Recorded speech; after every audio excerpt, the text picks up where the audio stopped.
الحمد لله رب العالمين والصلاة والسلام على سيدنا وسيد الأنبياء والمرسلين وعلى آله وأصحابه أجمعين. أما بعد فأعوذ بالله من الشيطان الرجيم. بسم الله الرحمن الرحيم. وداود وسليمان إذ يحكمان في الحرث إذ نفشت فيه غنم القوم وكنا لحكمهم شاهدين. صدق الله مولانا العظيم.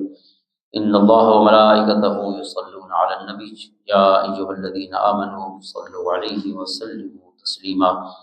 اللهم صل علی سیدنا ومولانا محمد وعلى آل سیدنا ومولانا محمد افضل صلواتک بعدد معلوماتک وبارک وسلم. معزز و محترم حاضرین سامعین و ناظرین، گزشتہ درس سے اللہ رب العزت کے پیارے نبی حضرت داؤد علیہ السلام کا قصہ اور آپ کا ذکر خیر شروع کیا ہے جو قرآن کریم نے بیان فرمایا ہے. گزشتہ درس میں آپ کی ذات گرامی کے حوالے سے جو کچھ تعارفی باتیں ہیں، آپ کی شخصیت اور آپ کے فضائل، آپ کے مناقب، آپ کے کچھ امتیازات جو رب کائنات نے آپ کو عطا فرمائے، ان کا ذکر خیر ہوا. اور جیسے ذکر کیا تھا کہ قرآن کریم کی کچھ صورتوں میں آپ کا ذکر خیر جو ہے وہ مختصراً ہوا ہے اور کچھ میں ذرا تفصیل سے ہوا ہے. تو جن صورتوں میں آپ کا ذکر قدر تفصیل سے ہے، آج ہم وہ آیات پڑھتے ہیں ان صورتوں کی، اور وہ سورۃ الانبیاء ہے، آیت نمبر 78 سے 79 تک، یعنی 2 آیتیں ہیں. اور پھر سورۃ سبا ہے، آیت نمبر 10 سے آنورڈس، اور پھر سورۃ صاد ہے جس کی آیت نمبر 17 سے آنورڈس آپ کا ذکر خیر فرمایا گیا ہے. تو یہ پہلی صورت جو مصحفی ترتیب میں ہمارے سامنے ہے، یہ سورۃ الانبیاء ہے، 3 میں سے.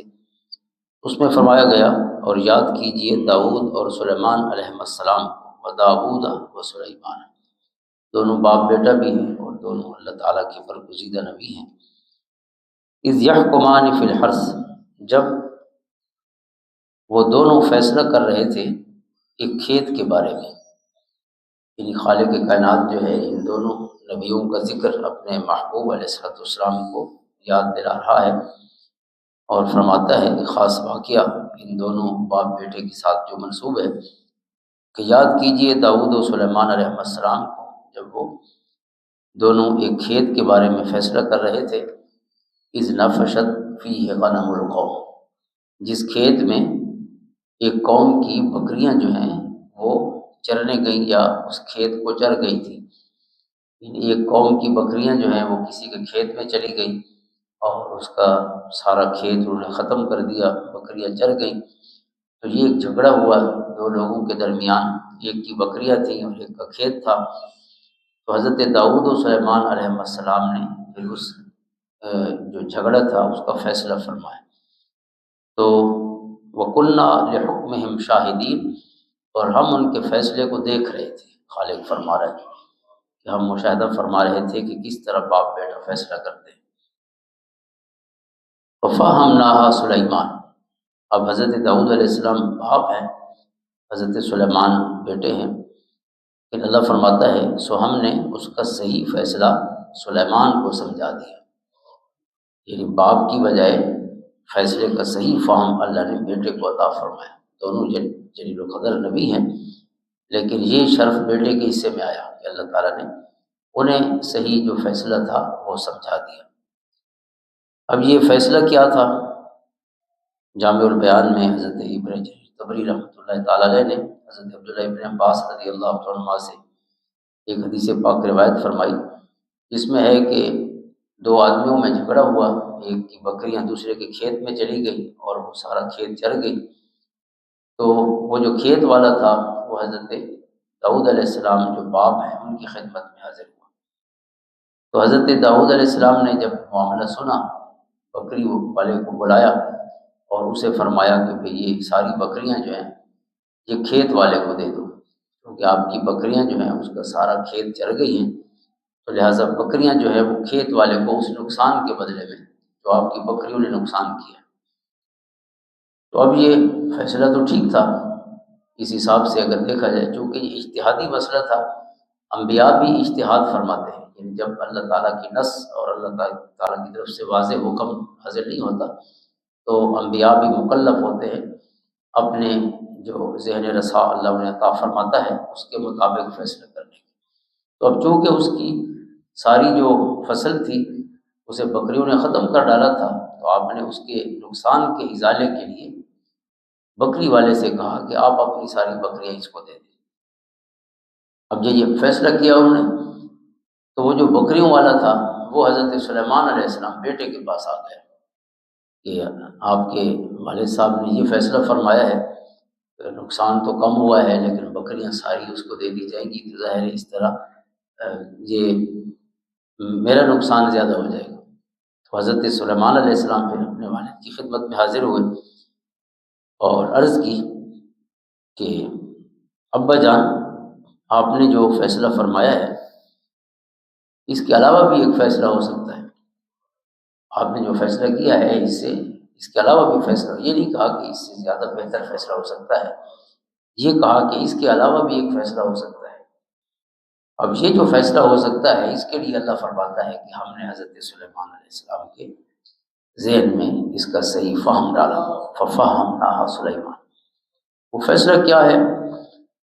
حضرت سلیمان علیہ السلام فرماتے ہیں کہ اس کھیت والے سے پوچھیں کہ اس کا کتنا نقصان ہوا ہے، اس کا نقصان جتنا ہوا ہے اسی حساب سے بکری والے کو کہتے ہیں کہ آپ اس کے نقصان کا ازالہ کریں۔ یہ اپنی اس کی بھیڑیں ہیں، ان کی اون بھی بیچ سکتا ہے، ان کا دودھ بھی بیچتا ہے، اور بھی مختلف طریقوں سے یہ انہی میں سے پورا کر سکتا ہے۔ کچھ بکریاں ہو سکتا ہے اس کو بیچنا پڑیں، تو بہرحال پورے اپنے ریوڑ سے تو فارغ نہیں ہو جائے گا۔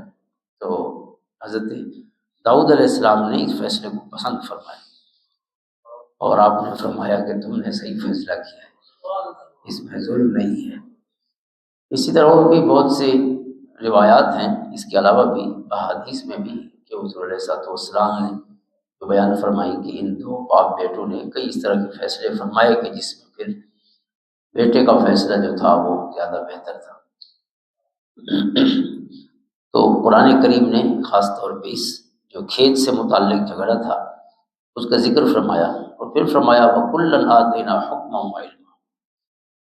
اب اس میں قرآن یہ فرما رہا ہے کہ ہم نے یہ فیصلہ تو حضرت سلیمان علیہ السلام کو سمجھا دیا، لیکن بہرحال نبوت میں اور حکومت میں دونوں برابر تھے، ہم نے انہیں بھی حکمت عطا فرمائی اور قوت فیصلہ عطا فرمائی، حضرت داؤد کو بھی حضرت سلیمان دونوں کو، وعلمًا اور علم کی دولت بھی دونوں کو عطا فرمائی تھی۔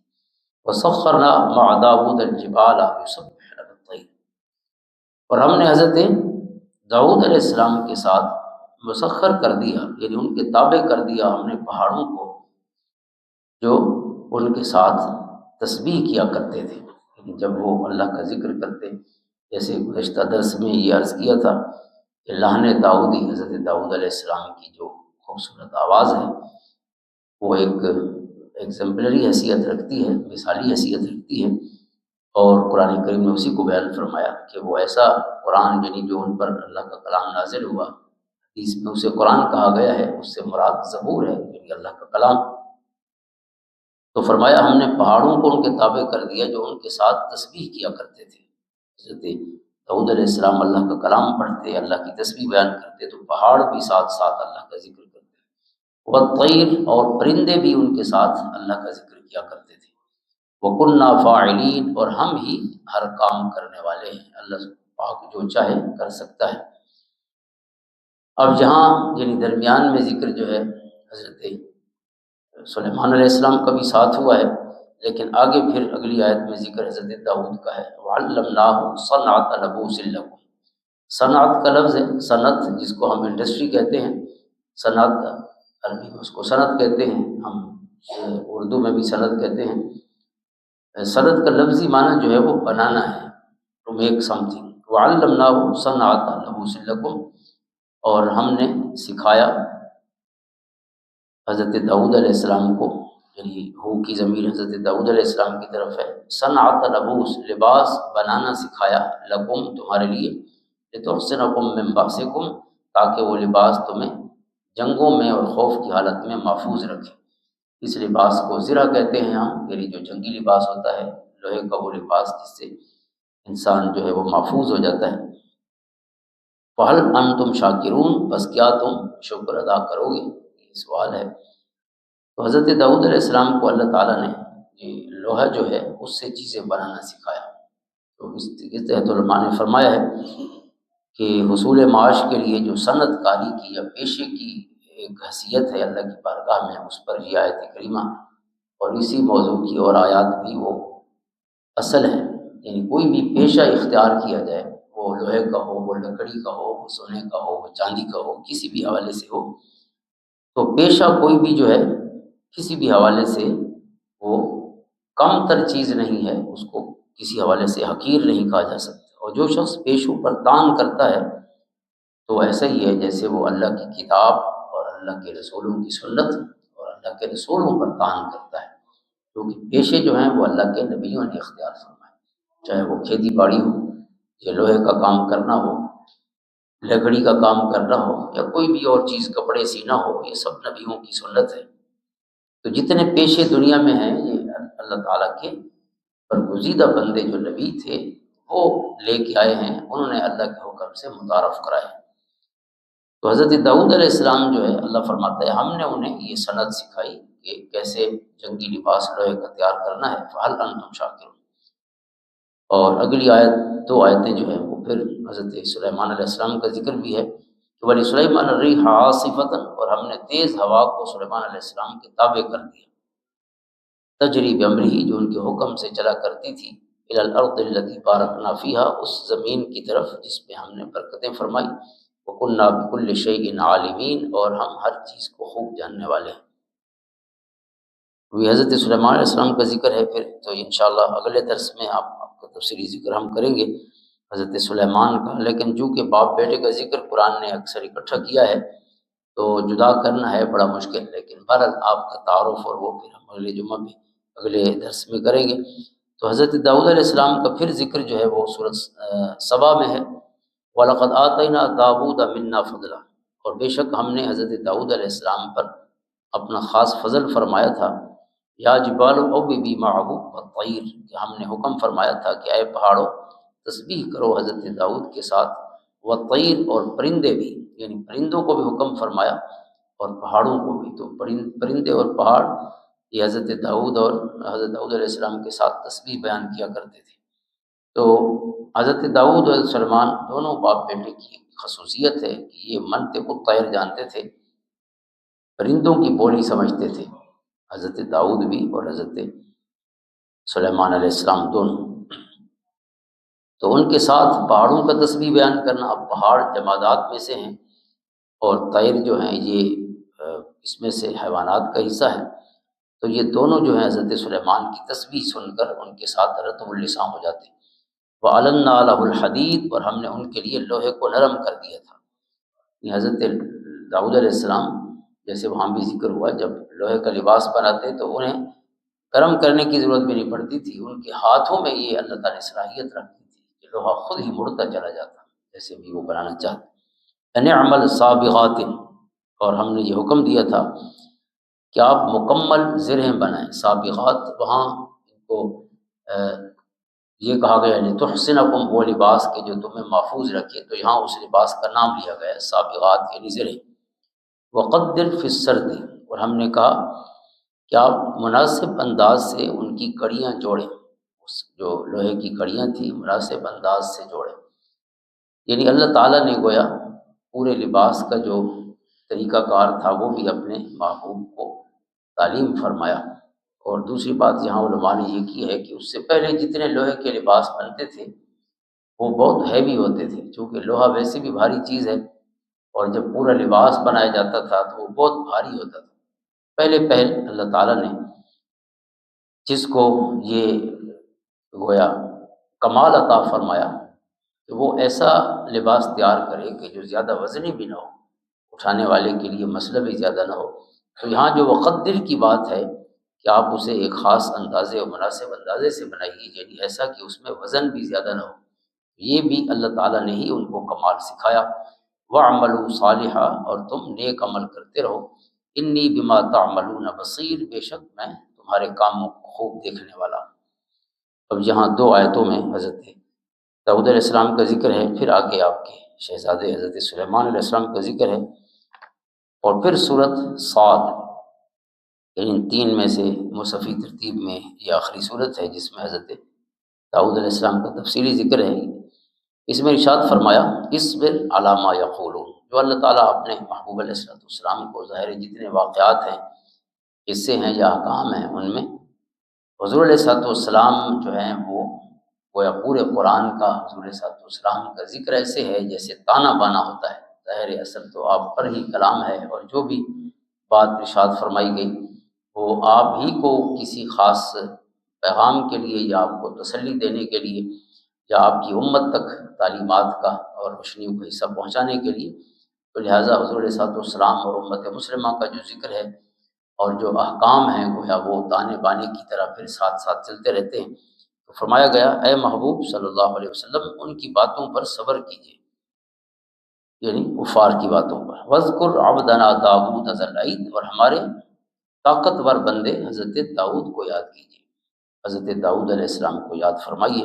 اِنَّهُ اواب، بے شک وہ اپنے رب کی طرف بہت رجوع کرنے والے تھے۔ یہ اواب جو ہے انبیاء کی صفت ہے اور ایمان والوں کی بھی صفت ہے۔ اللہ فرماتا ہے اللہ یجتبی الیہ من یشاء من ینیب، اللہ تعالیٰ اپنی طرف اس کو راہ دیتا ہے اور پسند کرتا ہے اور چنتا ہے کہ جو اللہ کی طرف رجوع کرتا ہے۔ اللہ یجتبی الیہ من یشاء ویہدی الیہ من ینیب، جسے چاہتا ہے اللہ تعالیٰ اپنے لیے چنتا ہے اور پھر اس کو راہ دکھاتا ہے جو اس کی طرف رجوع کرتا ہے۔ تو یہ جو رجوع ہے پہلا قدم انسان کا ہے، اور پھر سارے قدم جو ہیں اللہ کی رحمتیں طے کراتی ہیں۔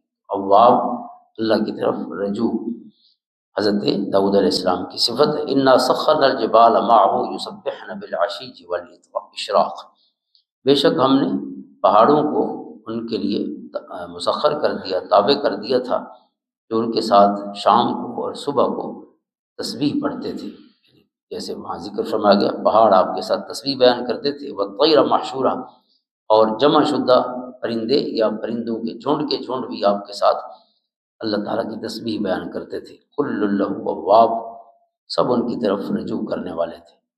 وشددنا ملکہ وآتیناہ الحکمۃ وفصل الخطاب، اور ہم نے ان کی سلطنت کو مضبوط کر دیا تھا۔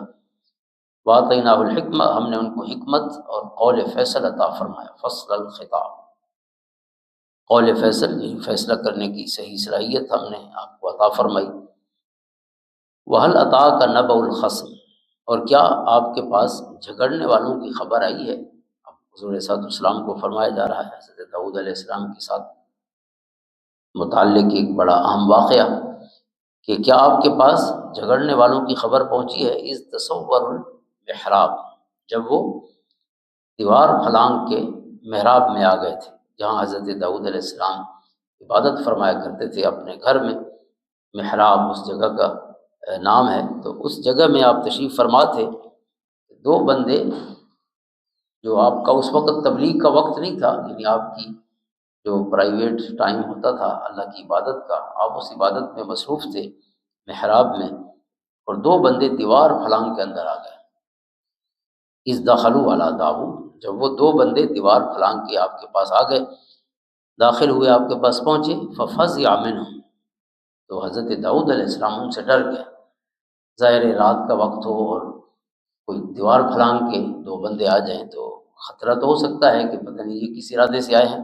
قالوا لا تخف، اب یہ اللہ کی طرف سے ایک امتحان تھا نبی کے لیے۔ انہوں نے کہا کہ آپ گھبرائیے نہیں، لا تخف، حضرت داؤد علیہ السلام کو کہتے ہیں خصمان بغا بعضنا علی بعض، کہ ہم کیوں آئے ہیں؟ انہوں نے کہا کہ ہمارا ایک جھگڑا ہو گیا ہے، اس کے فیصلے کے لیے آئے ہیں۔ طریقہ یہ ہے کہ دیوار پھلانگ کے اس وقت میں جب کسی سے ملنے کا وقت بھی نہیں اور تنہائی کا اور عبادت کا وقت ہے، اس وقت اس بھلے مانے اس طریقے سے اندر آئے، اور یہ امتحان تھا اللہ کی طرف سے۔ تو کہتے ہیں کہ ہم دو بندے ہیں جن کا آپس میں جھگڑا ہو گیا ہے، خصمان یعنی جو دو لڑنے والے ہیں، بغا بعض علی بعض، ایک فریق نے دوسرے پر زیادتی کی ہے، فحکم بیننا بالحق، آپ جو ہے ہمارے درمیان انصاف سے فیصلہ فرمائیے، ولا تشطط، اور نا انصافی نہ فرمائیں، واہدنا الی سواء الصراط، اور ہمیں سیدھے راہ کی طرف آپ ہدایت فرمائیں، یعنی ہمارے درمیان بہترین فیصلہ فرمائیں، کسی کے ساتھ کوئی زیادتی نہ ہو۔ ہاں کیا جھگڑا ہے تمہارا، مسئلہ کیا ہے تمہارا؟ یہ حضرت داؤد علیہ السلام نے پوچھا ہوگا تو اب وہ اس کی تفصیل بتاتے ہیں۔ ان ھذا اخی لہ 99 ناجہ، ایک شخص کہتا ہے کہ یہ میرا بھائی ہے جس کی 99 دمبیاں ہیں، یعنی ناجہ دمبے کی جو مؤنث ہوتی ہے دمبی، کہ اس کی 99 ایک کم 100 دمبیاں ہیں، ولی ناجۃ واحدۃ، اور میری ایک ہی دمبی تھی، فقال اکفلنیھا وعزنی فی الخطاب، اب یہ کہتا ہے کہ ایک بھی مجھے دے دو تاکہ 100 کی گنتی پوری ہو جائے، میری ایک ہی ہے جو 0 پہ آ جاؤں گا، یہ اپنی گنتیاں ٹھیک کر رہا ہے کہ وہ راؤنڈ فگر میں آ جائے۔ فقال اکفلنیھا، یہ کہتا ہے کہ یہ بھی مجھے دے دو، وعزنی فی الخطاب، اور مجھ پر اس پر بڑا دباؤ ڈالا اس نے کہ ہر قیمت پہ یہ دمبی بھی مجھے چاہیے۔ قال، حضرت داؤد علیہ السلام نے فرمایا، لقد ظلمک، اگر یہ بات ہے تو پھر اس نے آپ پر بڑا ظلم کیا ہے، بسؤال نعجتک الی نعاجی، کہ آپ سے ایک دمبی مانگ کر تاکہ اس کی 99 جو ہیں وہ 100 ہو جائیں، تو اس نے واقعی بڑی زیادتی کی ہے۔ اور پھر ایک جیسے قرآن کریم کی سنت ہے کہ وہ کچھ یونیورسل رولز یا یونیورسل ٹروث جو ہیں، کچھ آفاقی سچائیاں جو ہیں، ان کو بھی ساتھ ساتھ ایک سبق کے طور پہ یا عبرت کے طور پہ بیان فرماتا ہے۔ وَإِنَّ كَثِيرًا مِّنَ الْخُلَطَاءِ لَيَبْغِي بَعْضُهُمْ عَلَىٰ بَعْضٍ، کہ بے شک اکثر جو شرکاء ہیں، یہ جو بزنس پارٹنرز ہوں آپس میں، جن کا جو ہے بزنس یا کاروبار اس میں شراکت ہو، تو اکثر لیبغی بعضهم علی بعض، اکثر وہ ایک دوسرے پہ زیادتی کر جاتے ہیں۔ یعنی یہ ایسا بڑا مسئلہ مشکل ہے کہ انسان کسی کے ساتھ پارٹنر بھی ہو، شراکت دار بھی ہو، پھر وہ انصاف پہ قائم رہے، یہ کام بڑا مشکل ہے۔ جس کا بس چلتا ہے وہ ڈنڈی مارنے کی کوشش کرتا ہے۔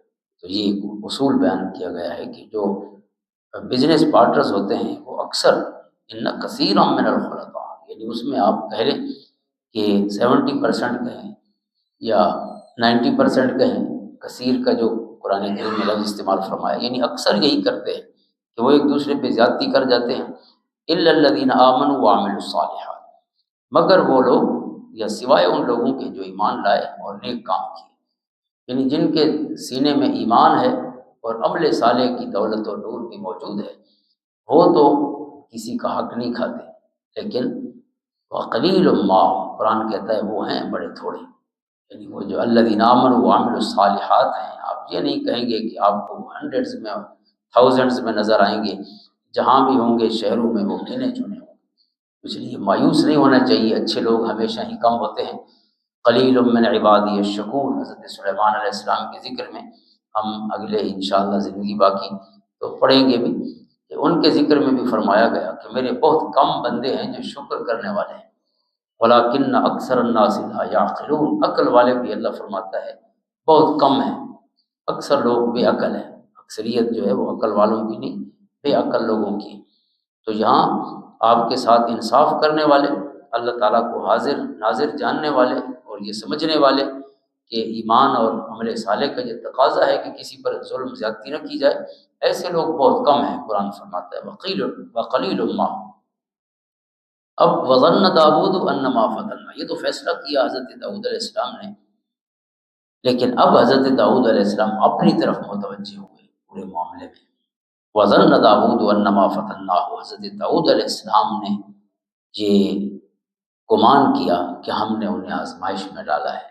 یہ 2 بندے دیوار پھلانگ کے آئے ہیں، حضرت داؤد علیہ السلام کے دل میں جو ان کے لیے خیال آیا کہ یہ پتہ نہیں قتل کرنے والے ہیں، کس ارادے سے آئے ہیں، جو نبی کے دل میں بدگمانی پیدا ہوئی، یعنی وہ اس طریقے سے اندر آئے ہیں، یہ اللہ کا فیصلہ تھا آزمائش کا، اور نبی کو یہ نہیں سوچنا چاہیے تھا کہ یہ کسی برے ارادے سے آئے ہیں، جو کسی کے لیے برے ارادے کا سوچنا ہی بدگمانی ہے، بدگمانی کو اللہ تعالیٰ پسند نہیں کرتا۔ اجتنبوا کثیرا من الظن ان بعض الظن اثم، تو اتنی نازک بات ہے کہ حضرت داؤد علیہ السلام نے جب ان کا فیصلہ کر دیا تو پھر خیال آیا کہ میں نے کیا سمجھا تھا اور یہ کس کام سے آئے تھے۔ چلو ان کا انداز ٹھیک نہیں تھا لیکن وہ قاتل اور ڈاکو تو نہیں تھے نا۔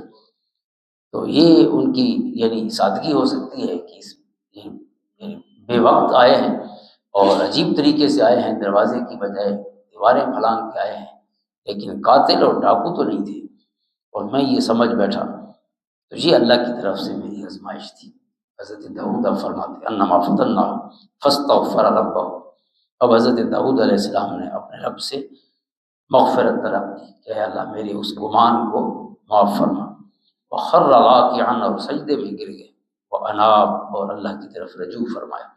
فغفرنا له ذلک، بس ہم نے ان کی یہ بات معاف فرما دی۔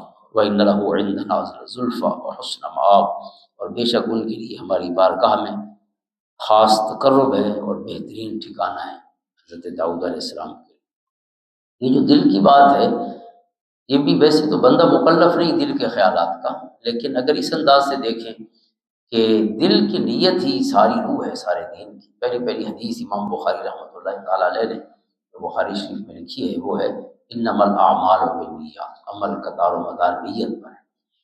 اور ہم خام خواہ لوگوں سے بدگمان پوری زندگی رہتے ہیں کہ یہ ہمارے لیے اچھا نہیں سوچتا، یہ ہمارا فائدہ نہیں پسند کرتا، یہ ہمیں نقصان دینا چاہتا ہے، اور انہی خیالات کی ہم کتنی بلڈنگز کھڑی کر کے لوگوں کے ساتھ نفرتیں پالتے رہتے ہیں۔ لیکن حضرت داؤد علیہ السلام اتنی معمولی سی بات پہ بھی اللہ سے معافی طلب فرما رہے ہیں۔ یہ جو آیتیں ہم نے پڑھی ہیں یہ سجدہ کی آیتیں ہیں، لہذا آپ حضرات بھی اور میں بھی اس پر ایک سجدہ تلاوت کریں گے، کیونکہ خر راکعا جو ہے یہ الفاظ سجدے کے لیے ہیں کہ آپ سجدے میں گر گئے۔ تو حناف کے نزدیک یہ بھی آیت سجدہ ہے، تو اس پر سجدہ ہے۔ تو حضرت داؤد علیہ السلام نے اتنی معمولی بات پر بھی اللہ تعالیٰ سے استغفار فرمایا۔ حضرت امام بخاری رحمۃ اللہ تعالیٰ علیہ جو خود اس حدیث کے راوی ہیں اور سب سے پہلی حدیث یہی روایت کی ہے، ان کا ایک واقعہ ہے جو ان کے شاگرد محمد بن یوسف ربری بیان کرتے ہیں، تاریخ بغداد میں ہے کہ آپ نے ایک دفعہ اپنا سامان بیچنا تھا حضرت امام بخاری رحمۃ اللہ تعالیٰ علیہ نے، اور آپ نے جیسے بولی دی جاتی ہے تو مختلف گاہک آئے دیکھنے کے لیے، تو 5,000 تک انہوں نے 5,000 درہم تک انہوں نے آفر کی۔ جو پارٹیاں دیکھنے آئیں تو ان میں سب سے بڑی آفر 5,000 کی تھی۔ تو آپ نے فرمایا کہ نہیں، 5,000 کم ہے، کل صبح جو ہے پھر دوبارہ کچھ اور لوگوں نے بھی آنا ہے، تو جب اور آ جائیں گے دیکھیں گے شاید زیادہ پیسے مل جائیں تو کل فیصلہ کریں گے۔ تو صبح اتفاق ایسا ہوا کہ نیا گاہک آ گیا جس نے دیکھا چیز کو تو اسے پسند آئی، اس نے 10,000 درہم کی بولی دے دی۔ کل 5,000 تھی، آج 10,000، بالکل ڈبل ہو گئی۔ اب حضرت امام بخاری رحمۃ اللہ تعالیٰ علیہ نے انہیں کہا کہ نہیں، میں نے جو کل والے گاہک تھے نا ان کو دے دیا ہے۔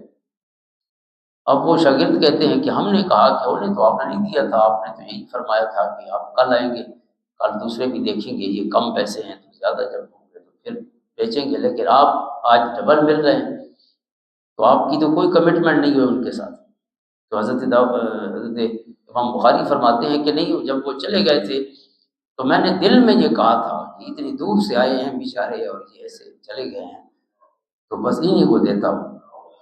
اگرچہ انہیں نہیں کہا تھا، میں نے دل میں کہا تھا، اور جس کو حساب دینے ہیں تو وہ دلوں کے بھید جانتا ہے، علیم بذات الصدور ہے۔ میں 5,000 کا نقصان کر دیا لیکن اللہ کی بارگاہ میں سرخرو ہوئے۔ تو یہ احتیاط کا عالم ہے، آپ اندازہ کریں نبیوں کے راستے پہ چلنے والی دنیا بھی ہے، وقلیل ما ہم، یہ الگ بات ہے، قرآن کہتا ہے کہ ہیں بڑے تھوڑے کہ جو ہمیشہ اللہ کو حاضر ناظر جان کے جیتے ہیں، ان کی تعداد کم ہے، لیکن انہی کی وجہ سے جو اکثریت ہے ان کی طرف اللہ تعالیٰ کی رحمتوں کا نزول ہوتا رہتا ہے۔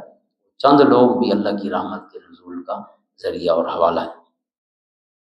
ویسے امام بخاری رحمۃ اللہ تعالیٰ علیہ، یہ بات تو خیر یہاں پہ ختم ہوئی حضرت امام بخاری کی، لیکن ایک اور بات بھی ان کی کمال ہے کہ وہ فرمایا کرتے تھے کہ جب قیامت کے دن میرا نامہ اعمال کھلے گا تو اس میں کسی کا برائی کے ساتھ ذکر نہیں ہوگا میرے نامہ اعمال۔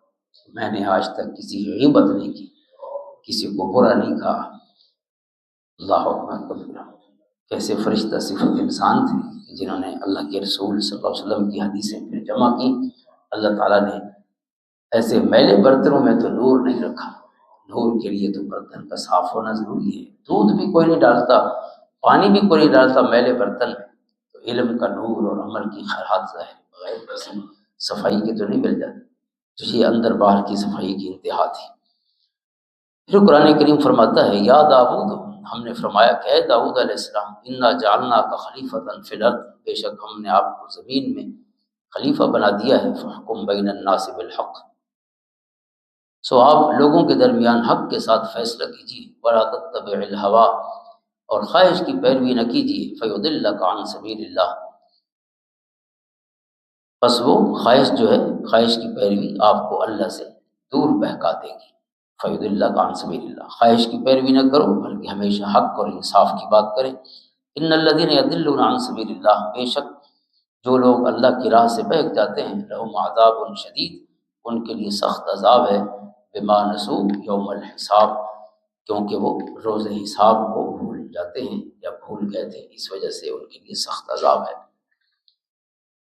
اب یہاں جب بھی انسان کہیں فیصلہ کرے تو اس کے لیے حق کو ہمیشہ سامنے رکھے، اپنی خواہش کو یا اپنی پسند ناپسند کو کبھی درمیان میں نہ لائے۔ وما خلقنا السماء والارض وما بینہما باطلا، اور ہم نے آسمان اور زمین اور ان کے درمیان کی چیزوں کو بے فائدہ پیدا نہیں فرمایا۔ ذالک ظن الذین کفروا، یہ کافروں کا گمان تو ہو سکتا ہے کہ یہ ایسی ہی دنیا بنی ہوئی ہے، لیکن کسی ایمان والے کا یہ گمان نہیں ہو سکتا کہ کائنات کی کوئی چیز، کوئی ذرہ بھی بے فائدہ بنایا گیا۔ ویل للذین کفروا من النار، بس کافروں کے لیے اللہ کا عذاب ہے۔ ام نجعل الذین آمنوا وعملوا الصالحات کالمفسدین فی الارض، کیا ہم ایمان والوں کو جنہوں نے نیک اعمال کیے، یعنی جو لوگ ایمان لائے اور انہیں نیک عمل کیے، کیا ہم ان کو ان کی مثل بنا دیں گے، کالمفسدین فی الارض، جو زمین میں فساد کرنے والے ہیں؟ کیا نیکوں کو اور بدکاروں کو ہم ایک ہی ٹھکانہ دیں گے؟ ہم نجعل المتقین کالفجار، پھر سوال ہے کہ کیا ہم پرہیزگاروں کو بدکاروں جیسا بنا دیں گے؟ یعنی نیک اور بد کا ایک ہی مقام ہوگا؟ ایسا نہیں ہے۔ نیک لوگ جو ہیں اللہ کی بارگاہ میں ان کے لیے انعامات تیار ہیں اور اللہ کی رضا ہے، اور بدکاروں نے سزائیں بھگتنی ہیں۔ کتاب انزلناہ الیک مبارک، یہ قرآن برکت والی کتاب ہے جو ہم نے آپ کی طرف اتاری ہے، لیدبروا آیاتہ، تاکہ یہ لوگ اس کی آیتوں پر غور کریں، ولیتذکر اولو الالباب، اور عقل والے جو ہیں وہ نصیحت حاصل کریں۔ یعنی حضرت داؤد علیہ السلام اور حضرت سلیمان علیہ السلام کے ذکر کے درمیان ہی یہ مبارک کلمات، جو قرآن کا مبارک انداز ہے، تو اس میں کئی اسباق بھی بیان ہوتے ہیں۔ اب پھر جو ہے آگے اس سے وَوَهَبْنَا لِدَاوُودَ سلیمان، پھر ہم نے حضرت داؤد کو سلیمان جیسا بیٹا عطا فرمایا۔ پھر حضرت سلیمان علیہ السلام کا ذکر خیر ہے، انشاءاللہ پھر اگلا درس جو ہے حضرت سلیمان علیہ السلام کی ذکر خیر پر مشتمل ہوگا، اور اس کے بعد رمضان شریف شروع ہو جائے گا، تو رمضان میں ہمارا یہ ہفتہ وار درس تو نہیں ہوگا، لیکن انشاءاللہ روزانہ کا درس ہوگا، تراویح پڑھیں گے بھی، اور انشاءاللہ اس کا جو خلاصہ ہے وہ بھی اللہ تعالیٰ کی توفیق سے، جو کہ قرآن کا مہینہ ہے تو اس کا تو ہر پل قرآن کی محبت میں گزرنا چاہیے، قرآن پڑھنے میں، قرآن سمجھنے میں، قرآن کریم پر عمل کرنے میں۔ اللہ تعالیٰ ہمارے لیے عمل آسان فرمائے۔